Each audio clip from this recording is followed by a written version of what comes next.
Allah senang sama orang yang ngaku salah. Belum pernah kita dengar Nabi Adam bilang digorak-gorak iblis brengsek ya Allah, saya diusir dari surga. Nabi Adam nggak pernah bilang. Makanya Rasulullah SAW pernah bilang, pernah diprotes sama iblis baper. Apa kata Rasul? Kata iblis, Muhammad, saya heran sama umatmu. Kenapa? Kalau salah kok saya mulu disalahin. Coba iblis tuh, iblis baper ya. Itu kan kalau salah begitu, gora-gora setan di iblisnya, brengseknya gitu ya. Maka Rasulullah bilang, kita kalau salah Pak, jangan nyalain siapapun termasuk setan, jangan disalahin. Salahin diri sendiri, kayak Nabi Adam. Kalau nyalain bini, gue gara-gara kawin melu nih, gue liat apes ke romanya rezeki gue nih, gue itu ya. Jangan. Sementara iblis terusir dari surga dan Allah tidak ampuni dosanya, Allah laknat sampai hari kiamat. Kenapa seperti itu? Ketika ditanya, apa yang menghalangimu untuk sujud kepada Adam padahal aku suruh? Apa kata iblis? Ana khairun minhu, khalaqtani min nar wa khalaqtahu min tin. Aku lebih baik dari Adam. Kau ciptakan aku dari api, kau ciptakan Adam dari tanah. Ngapain saya sujud ya Allah? Allah laknat.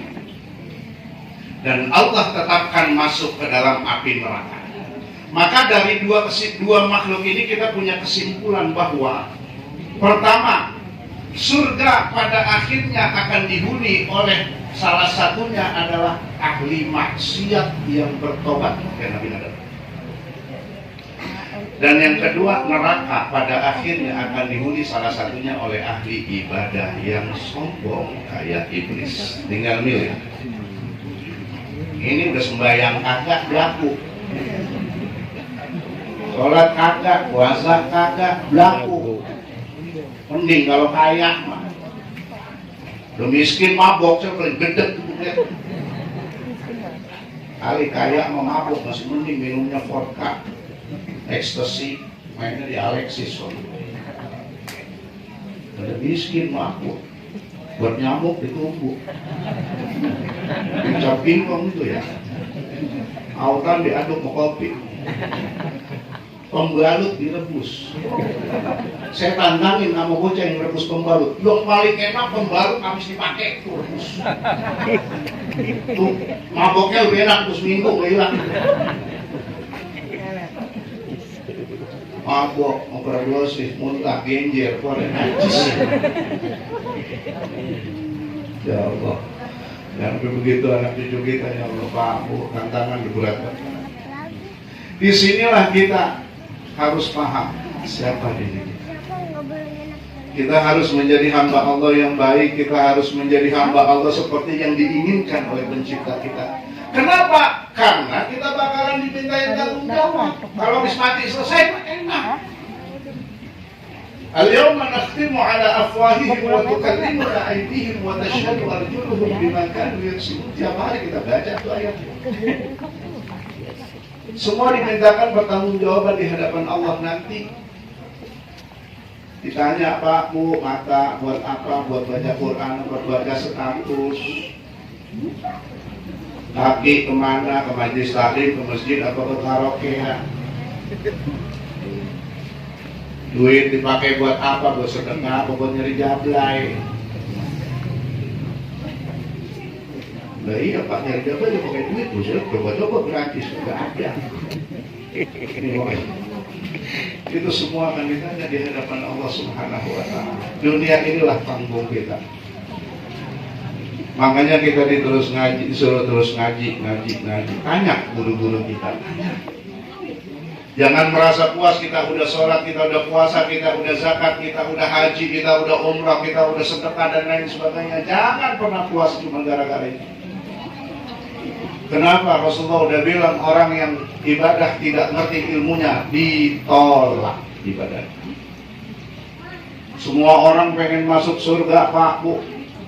Yang tukang mabok kalau ditanya mau masuk surga, mau. Yang gak pernah sholat pengen masuk surga, pengen. Bini yang tukang ngomelin matinya lo mau banyak masuk surga. Tapi tidak banyak orang tahu jalan ke surga. Kalau mau tahu jalan ke surga, datang ke majlis-majlis taklim. Tanya sama guru-guru kita. Insya Allah kita dapat petunjuk jalan ke surga. Nih. Karena apa? Kita cepat atau lambat, Pak. Tadi kan udah ditentuin umur kita sama Allah. Ya. Imam Syafi'i udah bilang kam min sahihin mata bi ghairi illatin wa kam min sahihin 'asha hayyinan min ad-dahri fa kam min fata amsi wa asbaha dhahikan wa qad nusijat afwanuhu wa huwa la yadri. Berapa banyak orang sehat meninggal enggak pakai sakit? Banyak.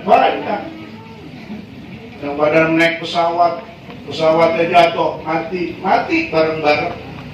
Sehat apa kagak itu? Orang sehat, pakai antigen, pakai PCR, punya duit lagi. Oh kita naik wasi mulu. Malah pada naik pesawat tuh, banyak yang jatuh. Wa kam min saqimin 'asha hayyinan min ad-dahri. Berapa banyak orang yang udah sakit-sakitan, panjang umur. Kita kadang-kadang sobat tahu kita kan. Kalau dokter mendingan ya ada ilmunya. Ini orang tinggal ya paling 2 bulan 3 bulan naik itu kalau kata dokter mendingan pakai ilmu yang mata kita kadang-kadang sobat tahu. Ngomong dikit lagi, ambekannya udah susah nih orang. Yang sakit sehat sembuh dia yang mati. Banyak ini. Karena apa? Emang belum waktunya. Fakam min fata amsi wa asbaha dhahikan. Berapa banyak anak muda lincah, gesit, ngetret, apalagi sering nongkrong kesana kemari, ayam-ayaman ya anak muda. Apa kata Imam Syafi'i? Wa qad nusijat akfanu wa huwa la yadri. Dia nggak sadar kain kafannya udah digelar. Tuh, banyak yang begitu. Artinya apa? Semua udah ditentuin sama Allah, Pakku. Mati kakak nunggu tua, mati nggak harus sakit, mati nggak harus bangkrut, mati nggak harus miskin. Kalau udah waktunya, ya waktunya. Dan itu jadi rahasia Allah. Enakan dikasih tahu, enakan kagak. Pak, Bu, mati enakan dikasih tahu, enakan kagak. Kalau dikasih tahu, kira-kira ya. Kita tobat apa kuring-kuringan?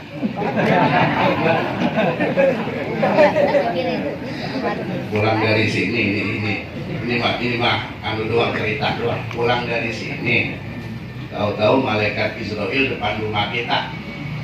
Negor, Pak, besok gua wayang ini balik lagi. Itu kira-kira kita udah ditobat apa kagak bisa tidur itu? Wah, Allah, besok gua mati 24 jam lagi. Bini masih cakep. Ini lagi mul. Ya. Terus ya Allah 10 jam lagi gua mati. Jadi orang kalau udah begitu kok udah pasti ngumpulin keluarganya ya. Udah laporan RT itu pasti di WA tuh kayak mau mati itu udah resep ya. Kalau umur nggak dirahasiain, orang rasanya ngapain jadi orang baik dulu ya, jadi orang brengsek aja dulu ya. Seminggu mau mati baru tobat. Makanya Allah bilang, Allazi khalaqal mauta wal hayata liyabluwakum ayyukum ahsanu amala. Allah tuh pengen melihat di antara kita, siapa di antara kita yang amalnya paling baik, siapa di antara kita yang amalnya paling bagus. Allah mau melihat dalam kehidupan kita, dalam kehidupan dunia kita. Tuh, sebenarnya Bapak tuh ada tandanya kan, orang mau meninggal. Mau saya kasih tahu nggak? Oh. Takut ntar lagi ya. Bro. Oh, ini kata ulama bukan kata saya. Dan ini dibenarkan oleh medis. Kalau orang mau meninggal, salah satu orang mau meninggal itu tanda yang paling umum tuh kupingnya jatuh karena masuk ke dalam. Saya berapa kali ngelihat lagi mandiin jenazah, bener ternyata. Belum terima ya belum. Kuping. Kuping. Ya. Apalagi kata para ulama, kalau ada tanda denyut di dahi. Kalau ada kita gemeter dari ujung rambut ke ujung kaki, ini biasanya habis asar waktu. Karena setiap habis asar umur kita nambah.